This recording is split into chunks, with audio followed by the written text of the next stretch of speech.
Hello guys, स्वागत करता हूं आज के सामान्य ज्ञान का नए वीडियो में। आज की इस वीडियो में हम लोग देखेंगे सामान्य ज्ञान का टॉप 40 जीके जीएस का क्वेश्चन है, जो आप सभी के लिए बेहद और वेरी मोस्ट इंपॉर्टेंट होने वाले हैं। और यह सारे प्रश्न खान सर जी के बुक से लिया गया हुआ है, महामैराथन से। चलिए क्वेश्चन नंबर 1 की ओर बढ़ेंगे। क्वेश्चन नंबर 1 में पूछे जा रहा है, डीएनए द्विहेलिक्स संरचना की खोज किसने की? तो डीएनए द्विहेलिक्स संरचना की खोज किसने की थी, आप सभी कमेंट कीजिए। तो जेम्स वेस्टन और फ्रांसिस क्रिक ने की थी। जेम्स वेस्टन और फ्रांसिस क्रिक ने की थी। याद रखेंगे, क्वेश्चन नंबर 1 का बी बिल्कुल सही जवाब हो जाएगा।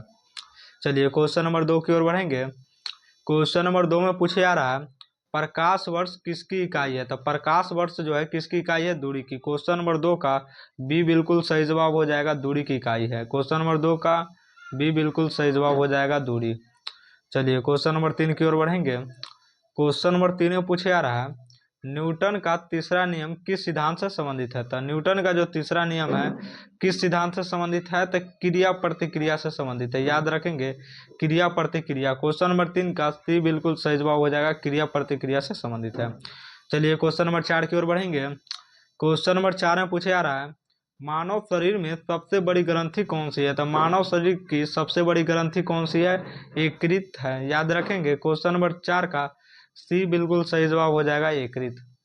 चलिए क्वेश्चन नंबर 5 की ओर बढ़ेंगे। क्वेश्चन नंबर 5 में पूछे जा रहा है, ओजोन परत मुख्यतः किस मंडल में पाई जाती है? तो ओजोन परत जो है मुख्यतः किस मंडल में पाई जाती है? तो समताप मंडल में। क्वेश्चन नंबर 5 का बी बिल्कुल सही जवाब हो जाएगा, समताप मंडल। चलिए क्वेश्चन नंबर 6 की ओर बढ़ेंगे। यह सारे प्रश्न रिपीट किया गया हुआ है, जो आप सभी के लिए बेहद इंपॉर्टेंट है। क्वेश्चन नंबर 6 में पूछा जा रहा है, ध्वनि की चाल अधिकतम किस माध्यम में होती है? यह बार बार रिपीट किया गया क्वेश्चन है, ध्वनि की जो चाल अधिकतम किस माध्यम में होती है? तो ये आपको बता दें किस माध्यम में होती है, ठोस माध्यम में होती है। ध्वनि की चाल किस माध्यम में अधिकतम होती है? ठोस में। क्वेश्चन नंबर 6 का सी बिल्कुल सही जवाब हो जाएगा। चलिए क्वेश्चन नंबर 7 की ओर बढ़ेंगे। क्वेश्चन नंबर 7 में पूछा जा रहा है, सापेक्षता का सिद्धांत किसने दिया था? सापेक्षता का सिद्धांत किसने दिया था? एल्बर्ट आइंस्टीन ने दिया था, एल्बर्ट आइंस्टीन। क्वेश्चन नंबर 7 का बी सही जवाब, सी सही जवाब हो जाएगा, एल्बर्ट आइंस्टीन ने दिया था। चलिए क्वेश्चन नंबर 8 की ओर बढ़ेंगे। क्वेश्चन नंबर 8 में पूछे आ रहा है, मानव हृदय में कितने कक्ष होते हैं? काफी इंपॉर्टेंट क्वेश्चन है। तो मानव हृदय में टोटल 4 कक्ष होते हैं। क्वेश्चन नंबर 8 का सी बिल्कुल सही जवाब हो जाएगा, 4। चलिए क्वेश्चन नंबर 9 की ओर बढ़ेंगे। क्वेश्चन नंबर 9 में पूछे आ रहा है, हरित क्रांति में HYV बीजों के विकास से कौन जुड़े थे? हरित क्रांति में HYV बीजों के विकास से कौन जुड़े थे? तो आपको बीजों के विकास से कौन जुड़े थे? MS स्वामीनाथ। याद रखेंगे, काफी इंपॉर्टेंट है, MS स्वामीनाथ। क्वेश्चन नंबर 9 का ये बिल्कुल सही जवाब हो जाएगा। HYV बीजों के विकास से कौन जुड़े थे? MS स्वामीनाथ। चलिए क्वेश्चन नंबर 10 की ओर बढ़ेंगे। क्वेश्चन नंबर 10 में पूछे जा रहा है, विटामिन सी की कमी से कौन सा रोग होता है? तो विटामिन सी की कमी से स्कर्वी रोग होता है। क्वेश्चन नंबर 10 का बी बिल्कुल सही जवाब हो जाएगा, स्कर्वी। चलिए क्वेश्चन नंबर 11 की ओर बढ़ेंगे। क्वेश्चन नंबर 11 में पूछे जा रहा है, पेनिसिलिन की खोज किसने की? तो पेनिसिलिन की खोज किसने की थी? तो अलेक्जेंडर फ्लेमिंग ने की थी। पेनिसिलिन की खोज किसने की? Alexander Fleming. क्वेश्चन नंबर 11 का बी बिल्कुल सही जवाब हो जाएगा, अलेक्जेंडर फ्लेमिंग। चलिए क्वेश्चन नंबर 12 की ओर बढ़ेंगे। क्वेश्चन नंबर 12 में पूछे आ रहा है, विद्युत धारा की एसआई इकाई क्या है? तो विद्युत धारा की एसआई इकाई क्या है? क्वेश्चन नंबर 12 का सी बिल्कुल सही जवाब हो जाएगा, एम्पियर।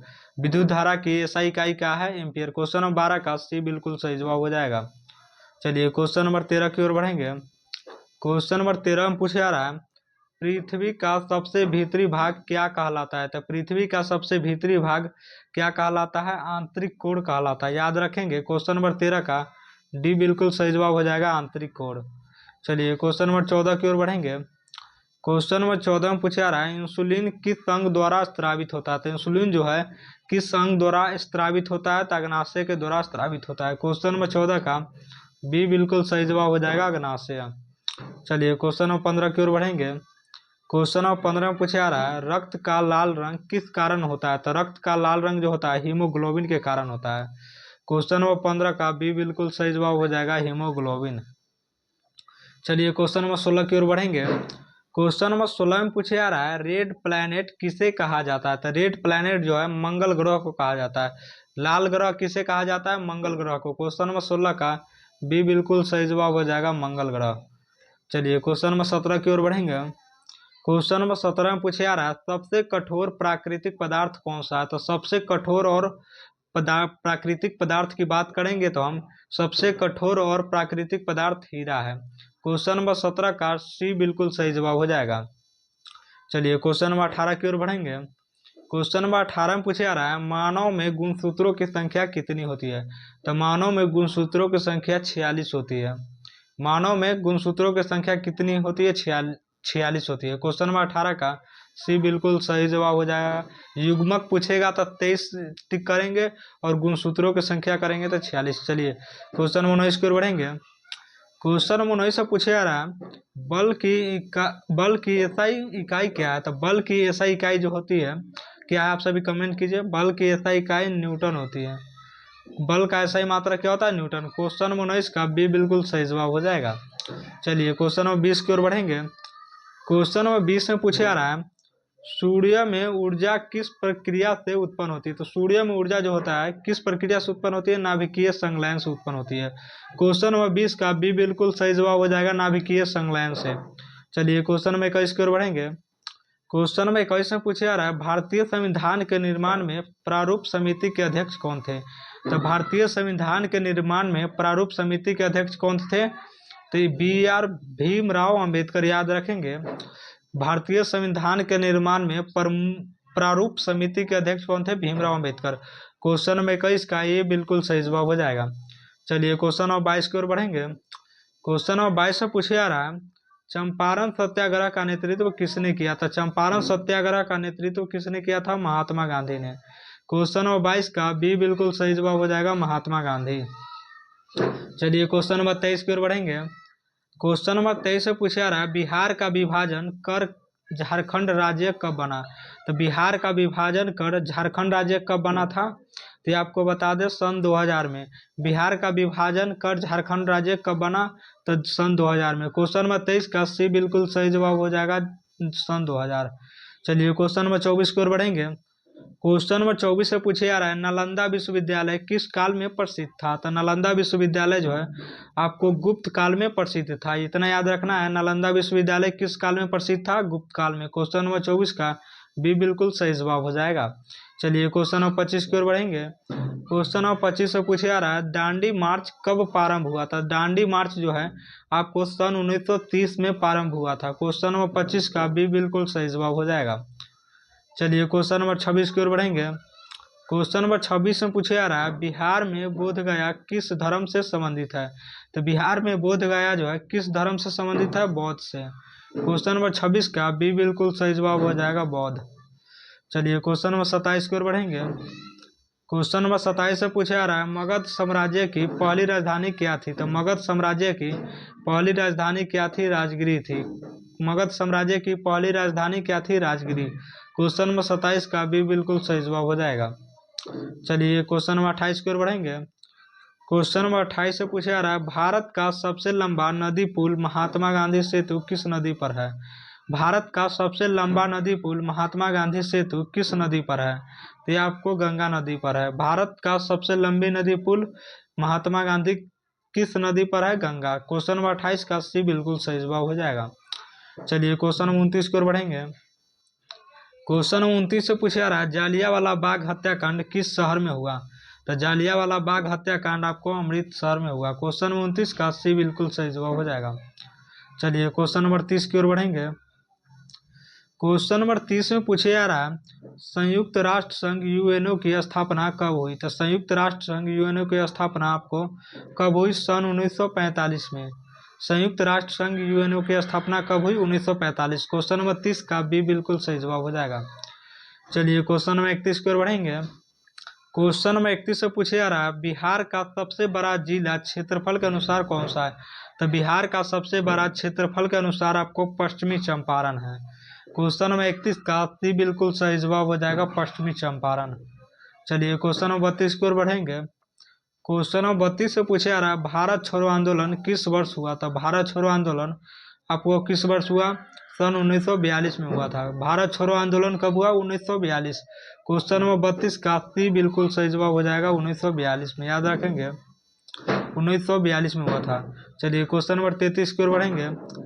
क्वेश्चन नंबर 33 से पूछे जा रहा है भारतीय संसद के उच्च सदन को क्या कहते हैं? तो भारतीय संसद के उच्च सदन को क्या कहते हैं?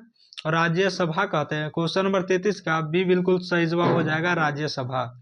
क्वेश्चन नंबर 33 का बी को टिक करेंगे, सही जवाब हो जाएगा। चलिए क्वेश्चन नंबर 34 की ओर बढ़ेंगे। क्वेश्चन नंबर 34 से पूछे जा रहा है पंचायती राज व्यवस्था का प्रथम प्रयोग किस राज्य में हुआ? पंचायती राज व्यवस्था का प्रथम प्रयोग किस राज्य में हुआ? तो राजस्थान में हुआ था। क्वेश्चन नंबर 34 का सी बिल्कुल सही जवाब हो जाएगा। चलिए क्वेश्चन नंबर 35 की ओर बढ़ेंगे। क्वेश्चन नंबर 35 से पूछे जा रहा है संविधान की प्रस्तावना में भारत को क्या कहा गया है? तो संविधान की प्रस्तावना में भारत को संप्रभु समाजवादी धर्मनिरपेक्ष लोकतांत्रिक गणराज्य कहा गया है। संविधान की प्रस्तावना में भारत को क्या कहा गया? संप्रभु समाजवादी धर्मनिरपेक्ष लोकतांत्रिक गणराज्य कहा गया है। क्वेश्चन नंबर 35 का बी बिल्कुल सही जवाब हो जाएगा। यह इंपॉर्टेंट लाइन है, इसको याद रखना है। संविधान की प्रस्तावना का बेहद और इंपॉर्टेंट लाइन है। चलिए क्वेश्चन नंबर 36 की ओर बढ़ेंगे। क्वेश्चन नंबर 36 से पूछा गया है बिहार दिवस कब मनाया जाता है? तो बिहार दिवस आपको 22 मार्च को मनाया जाता है। क्वेश्चन नंबर 36 का बी बिल्कुल सही जवाब हो जाएगा 22 मार्च। चलिए क्वेश्चन नंबर 37 की ओर बढ़ेंगे। क्वेश्चन नंबर 37 से पूछा जा रहा है वैशाली किसके लिए प्रसिद्ध है? तो वैशाली जो है आपको विश्व का प्रथम गणराज्य के लिए प्रसिद्ध है। क्वेश्चन नंबर 37 का सी बिल्कुल सही जवाब हो जाएगा। चलिए क्वेश्चन नंबर 38 की ओर बढ़ेंगे। क्वेश्चन नंबर 38 से पूछा जा रहा है भारतीय राष्ट्रीय कांग्रेस की स्थापना किसने की? भारतीय राष्ट्रीय कांग्रेस की स्थापना किसने की? तो भारतीय राष्ट्रीय कांग्रेस की स्थापना ए.ओ. ह्यूम ने की थी। क्वेश्चन नंबर 38 का बी बिल्कुल सही जवाब हो जाएगा ए.ओ. ह्यूम। चलिए क्वेश्चन नंबर 39 की ओर बढ़ेंगे। क्वेश्चन नंबर 39 से पूछा जा रहा है मौर्य वंश का संस्थापक कौन था? तो मौर्य वंश का संस्थापक चंद्रगुप्त मौर्य था। मौर्य वंश का संस्थापक कौन था? चंद्रगुप्त मौर्य। क्वेश्चन नंबर 40 का सी बिल्कुल सही जवाब हो जाएगा। चलिए क्वेश्चन नंबर 40 की ओर बढ़ेंगे। क्वेश्चन नंबर 40 से पूछा जा रहा काकोरी कांड किस क्रांतिकारी संगठन से संबंधित था? काकोरी कांड जो है किस क्रांतिकारी संगठन से संबंधित था? तो हिंदुस्तान सोशलिस्ट रिपब्लिकेशन एसोसिएशन से संबंधित था। काकोरी कांड किस क्रांतिकारी संगठन से संबंधित था? तो हिंदुस्तान सोशलिस्ट रिपब्लिकन एसोसिएशन से संबंधित है। क्वेश्चन नंबर 40 का बी बिल्कुल सही जवाब हो जाएगा।